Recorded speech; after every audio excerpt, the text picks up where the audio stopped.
You all for doing a great job of really tying in the economic development and health, which is what this summit is about. We saw how businesses, unfortunately, are starting to pull out, which means a loss of jobs, which can affect the economy of a community. We also looked at regionalism, how you can be more competitive if you work together. And then we got a great example of how one program is a model that is in place, and it shows that it can be done not only with community cooperation, but also with the government leading the way. I wanted to tie these three folks back to one particular thing that we saw in the video when it came to Birmingham in the urban area, where Mayor William Bell talked about the fact that there are food deserts in the city. And so let's take a look at that issue and how we can bring economic development with the program back to an area to make a community healthy, which in turn will make folks stay in school, hopefully, and then you'll have a better chance for economic development.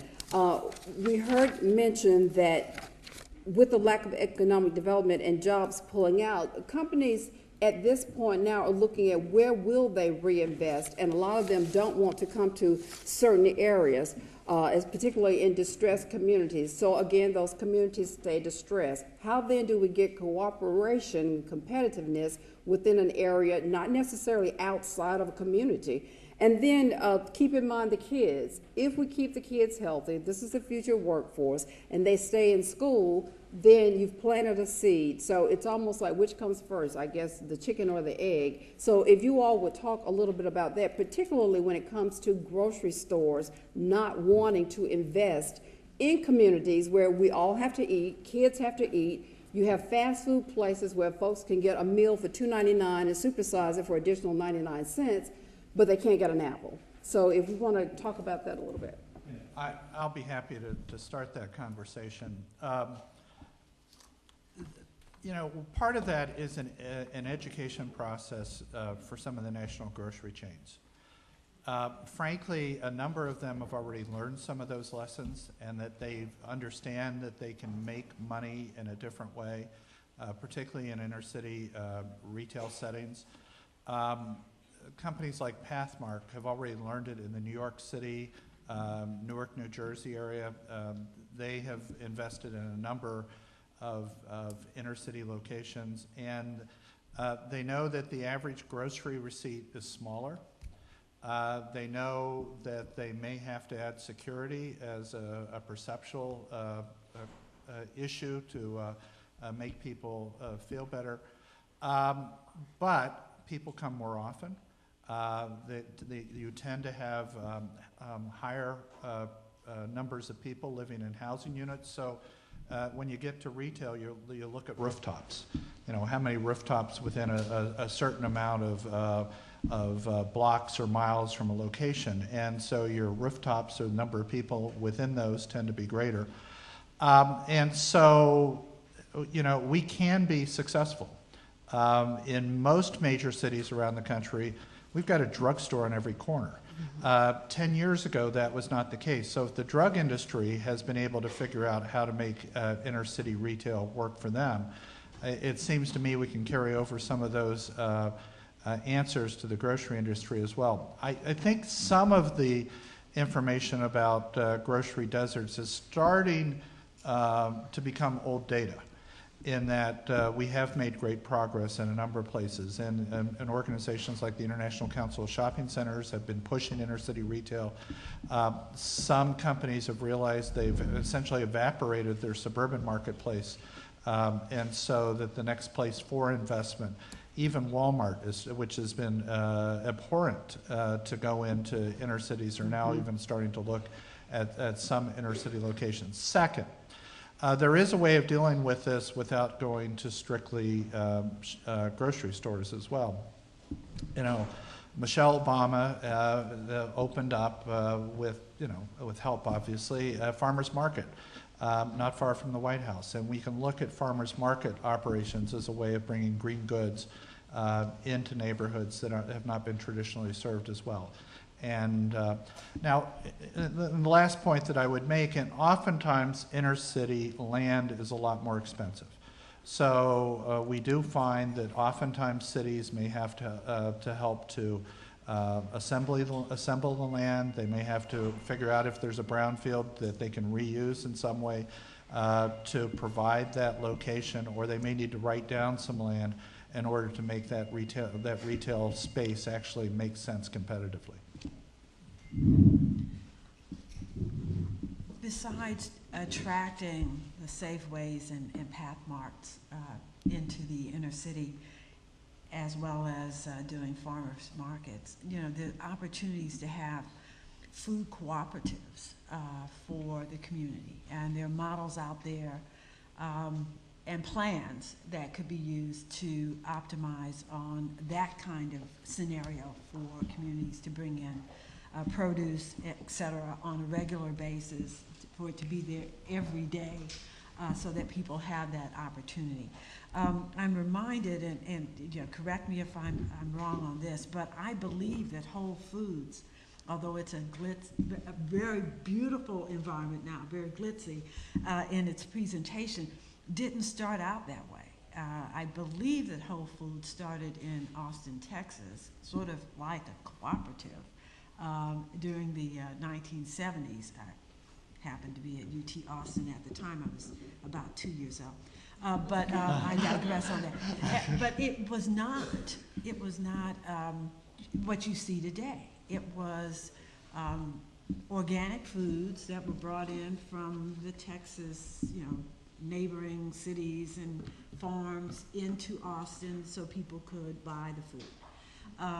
So it started in a very different way, and it might be an opportunity for urban communities to think about that, for the leaders there to say, if we were to consider a food cooperative as an interim solution until we're able to show that, you know, we can sustain a small Safeway, or in the UK they have Tesco, so the Tesco's like the CVS, one on every corner, where you do small shopping, fresh food frequently.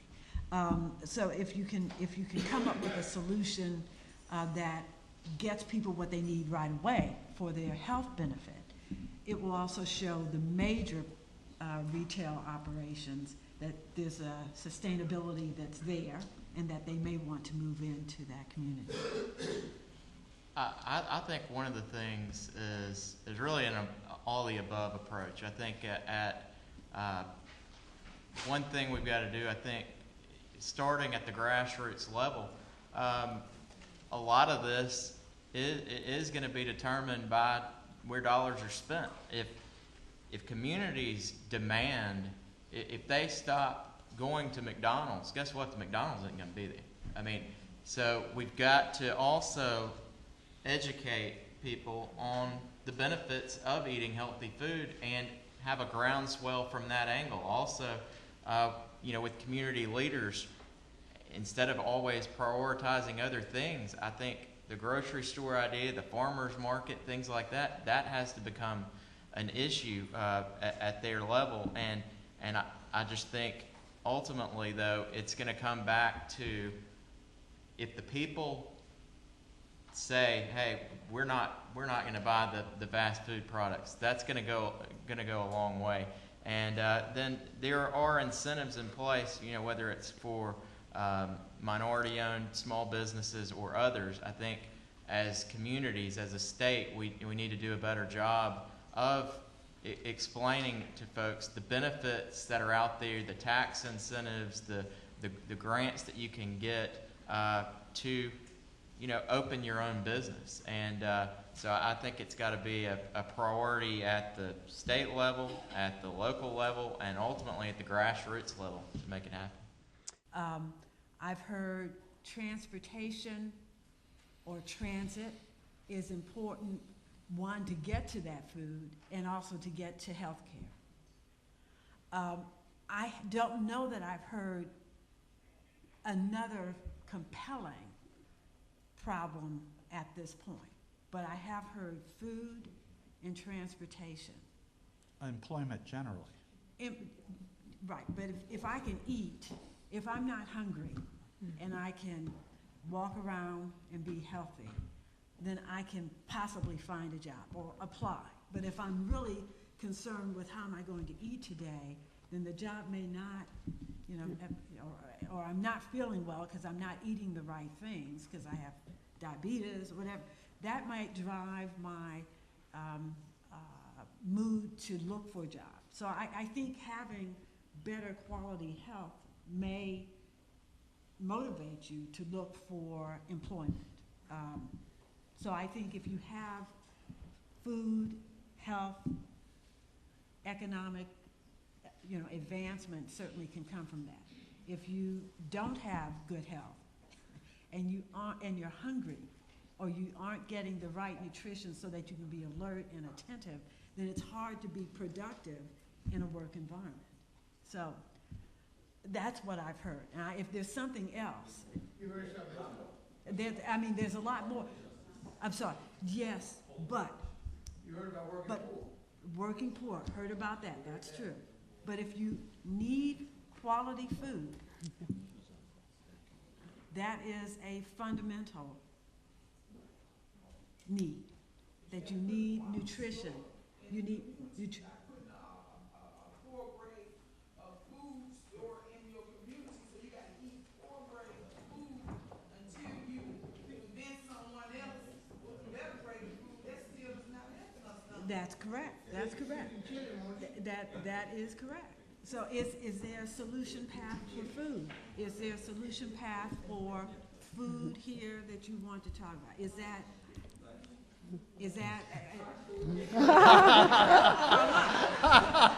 no, I'm just trying to, see, because I am a scientist that looks at a problem and tries to solve a problem, okay? And so I'm trying to see if there are a set of problems that you can drive to solution by 3 o'clock.